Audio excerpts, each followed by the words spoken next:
Today on The Report, we discuss the deployment of the Mexican National Guard to the border. A Disney star shot in the face. Plus, immigration protests erupting across Southern California. And the recent launch of Titan GPT. The report starts now.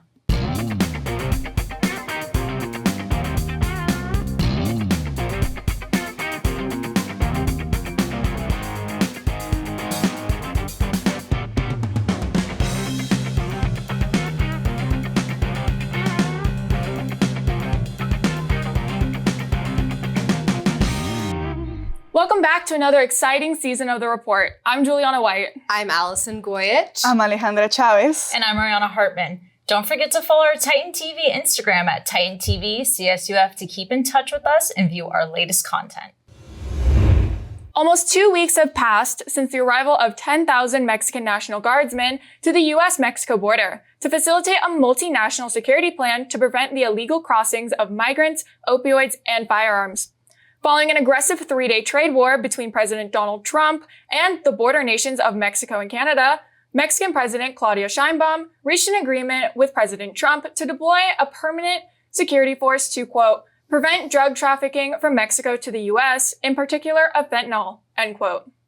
In a follow-up press conference, Mexico's first female and Jewish president received praise by CNN and the Wall Street Journal for her successful strategy negotiating with President Trump, where, quote, others have struggled, end quote. President Sheinbaum further elaborated on her phone call with President Trump, stating, quote, in Mexico, we have rocket launchers that come from the U.S. illegally. How can these high-powered weapons get into Mexico from the U.S., end quote. On the conservative social media platform, Truth Social, President Trump also issued a statement, quote, I look forward to participating in negotiations with President Sheinbaum as we attempt to achieve a deal between our two countries, end quote. The former voice actress for Kim Possible suffered shotgun injuries this past weekend as a result of a freak accident during her husband's birthday celebration. Christy Carlson Romano, the former Disney Channel star known for roles including the hit comedy series Even Stevens, was celebrating her husband's 42nd birthday at a local gun range on the weekend of February 8th to 9th. When an irresponsible party neighboring the couple fired in the wrong direction while shooting clay pigeons, a popular practice sport involving the shooting of flying targets sprung out of a launcher. In an Instagram post on February 10th, Romano revealed the extent of her injuries to the public as a result of birdshot, a type of ammunition cartridge in shotguns, shells, and shaped as small metallic pellets, fit for hunting birds.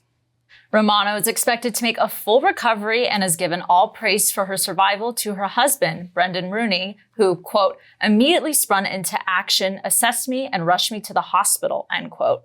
In the aftermath of her near-fatal accident, Romano has taken to social media to promote love and positivity. Quote, I saw my life flash before my eyes, and I'm telling you, hug the people around you every chance you can.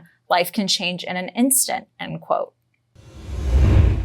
Across Southern California, a series of protests have broken out against President Donald Trump's militant immigration policies, with local demonstrations flooding the streets of downtown Los Angeles and Fullerton. Since the commencement of his second term on January 20th, President Trump has pledged to increase deportations and the deployment of the Immigration and Customs Enforcement Agency, widely known as ICE, to major cities across the country, including Chicago, New York, Los Angeles, and Denver, stoking a wave of fear and concern in immigrant communities. On Tuesday, February 4th, protesters in Los Angeles marched down the historic Olivera Street, rallying at an off-ramp where they managed to enter the 101 freeway and block all lanes of traffic. Law enforcement quickly arrived on scene to prevent the breakout of the protests, with California Highway Patrol Officer Matt Gutierrez stating, quote, it took more than 5 hours for the freeway to reopen, end quote. Known as the Day Without Immigrants, a nationwide movement aimed at highlighting immigrants' crucial role in the agricultural and service industries. Demonstrators chanted with signs reading, quote, nobody is illegal on stolen land, end quote. One protester, a grandfather who fears deportation and has lived in the U.S. for over 35 years, stated, quote, I wish I could see Trump in the harvest fields, the way we get the food he eats, that he takes to his tables, end quote. 5 days later, another protest of 100 demonstrators marched to downtown Fullerton, the police department and city hall, before authorities issued dispersal order. As the airing of this episode, there are no reported injuries or arrests. Visit ocrapidresponse.org for assistance if you or a family member, a friend, or neighbor finds themselves the target of immigration enforcement. Big news for the Titan community. Titan GPT, an AI tool powered by ChatGPT 4.0, is now available for all students, faculty, and staff at Cal State Fullerton. This tool assists with tasks like brainstorming, drafting, and summarizing information, all while keeping your data secure. Cal State Fullerton stated it, open quote, supports the ethical and responsible use of artificial intelligence technologies to enhance work, teaching, learning, research, and campus services, end quote.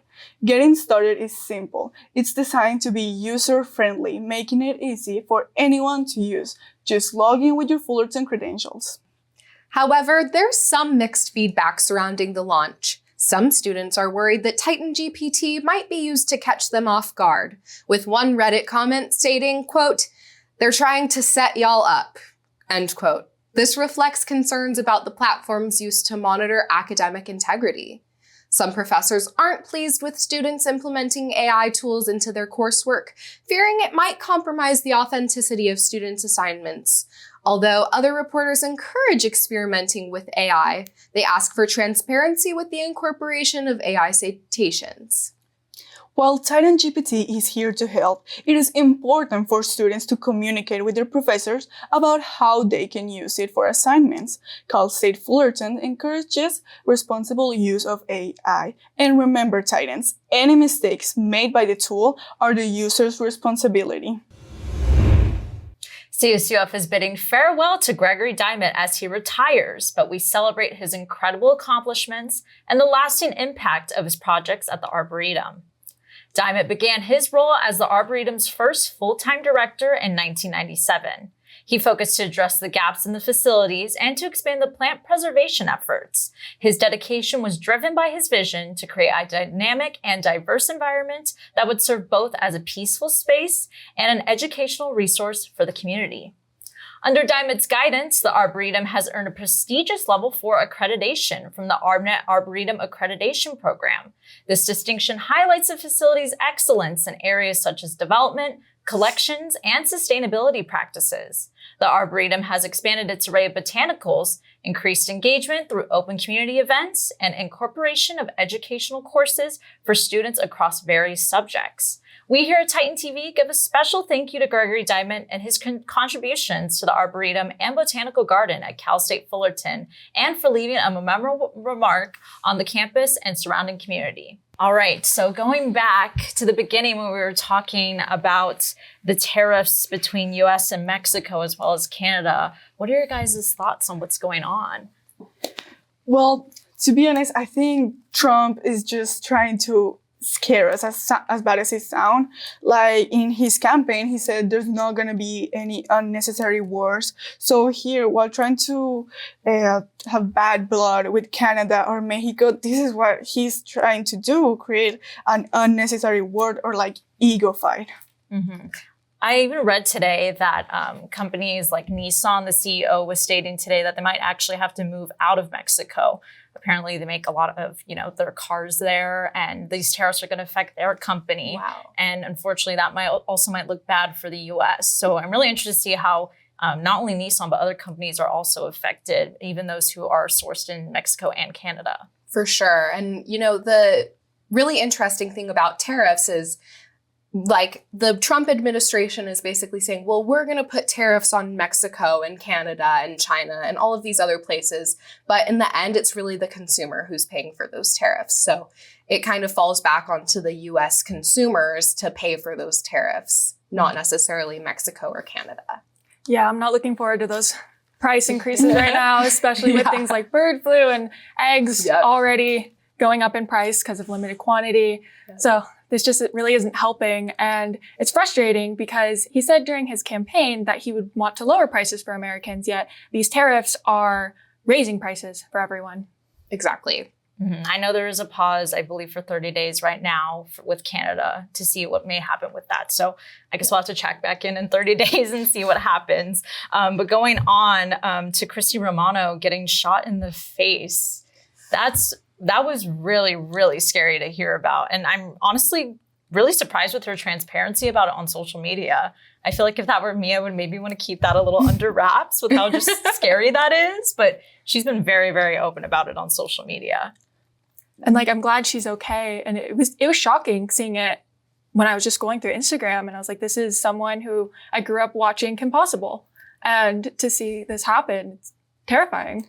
No, yeah, it really makes you think about the regulations, mostly here in California, that at least it's not as bad as I have heard in other states. So it really makes you wonder, are we doing something wrong? Maybe we should start making more regulations like the other countries, or what to do. And the really interesting part about that case is that this was a completely freak accident. It was in an environment where the guns were kind of controlled and they were doing something that was supposed to be fun, but then it turned into a really bad accident where somebody could have gotten fatally injured.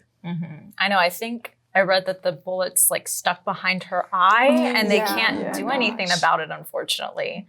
So yeah, if they try to take it out, it could cause further damage, which that's so awful. Yeah, I hope she has like a really speedy recovery with Me that. too. Yes, So for sure. And that doesn't cause any like further issues in the future.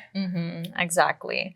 And then going into immigration protests in Fullerton, I was reading an article today by the Daily Titan, actually, and some students actually made like a small like club or organization here on campus to protest ICE immigrations, and they were holding like a small one, I believe, last Wednesday. And there was quite a tiny bit of turnout for that. So I feel like we're probably going to start seeing more of that on campus as well. Yeah, and I've seen some of the departments on campus even post on social media stuff like, if you ran into ICE, this is what you need to do. There are resources on campus. So that's definitely something to look into, because ICE can be a very scary people to work with. No, yeah, and I totally agree with you. And it's admiring to see these first generation students, even not just students, but like first generation community just standing out for their parents, their families who can't do the same. You know, so I really admire all the people that are walking around LA and around Fullerton, because it's definitely not easy. No, definitely. I would see videos from the LA protest. I haven't seen anything from the Cal State Fullerton one yet, but the LA one, they did shut down the freeway for a little bit, but just seeing everyone there gathering in support was it was so nice to see that, especially in such a hard time right now. Yeah, and seeing, I believe when the protest was happening in downtown Fullerton, it seems there's been definitely a lot of, that's kind of the central for protests here in Fullerton. If it's not happening on like a college campus, it's always happening in downtown. Yeah. So that was really nice to see, again, all that support. I mean, Mexico is our neighbor, so it definitely hits close to home for a lot of us. And then going into a controversial topic on campus right now is the launch of Titan GPT. I've been seeing it all over the Cal State Fullerton social media. There's a lot of mixed feelings about it. Yeah, definitely. There's a lot of promotion everywhere. You see in Daily Titan, like they wrote an article about it too. And when asking students what they think and how they feel about this new AI, they really don't trust it. They think this tool is going to be used against them, and like we really don't want that to happen. But yeah, we're going to see how it goes when students start using it more and how the dynamic works. Yeah. I think it'll be a slow adoption, because a lot of people are still already using like regular Chat GPT, not Titan GPT. And especially now that it is something linked with the school, I think they're going to be a little more wary if they're working on stuff for homework or just other assignments, because people do use Chat GPT for that. So I feel a lot of students aren't going to adopt it very quickly. And the AI is great for making an outline or coming up with an idea if you have writer's block. But if we're being really honest, AI can't do it like humans can. It's just gathering information from the internet that's already there. And if we're using AI citations, then we might as well be using the citations from where the AI is getting that information. Yeah, there's already so much controversy, like even with just many professors not having AI policies in place at all. So hopefully, I don't know. We're going to have to see about that. It's very interesting seeing how many students are actually really spoken up out against it. Yeah. It's the last thing we were kind of expecting. And then wrapping it all up with the Arboretum, Gregory Diamond retiring. What are your guys' thoughts on that? I grew up in Fullerton, and I would go to the Arboretum on field trips and even in my free time. So he's definitely, even though I personally have not met him, he's had an impact on my life. So it's definitely a little heartbreaking to see him go. It's very, very bittersweet. I've actually interviewed him for a story before, so it's sad hearing that he is leaving because he was super nice, and it was great interviewing him. The Arboretum is a great place. Well, I hope that the retirement brings him a lot of relaxation, and maybe he'll come back to the Arboretum to, spend some time there.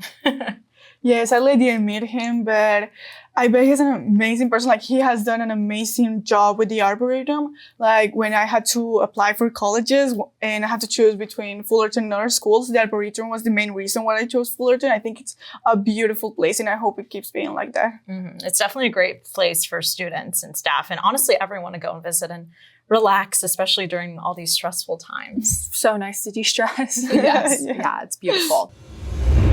And with that, that's all we have for today. Have a good week, everyone. And stay tuned for more news, views, and info. See you next time on The Report.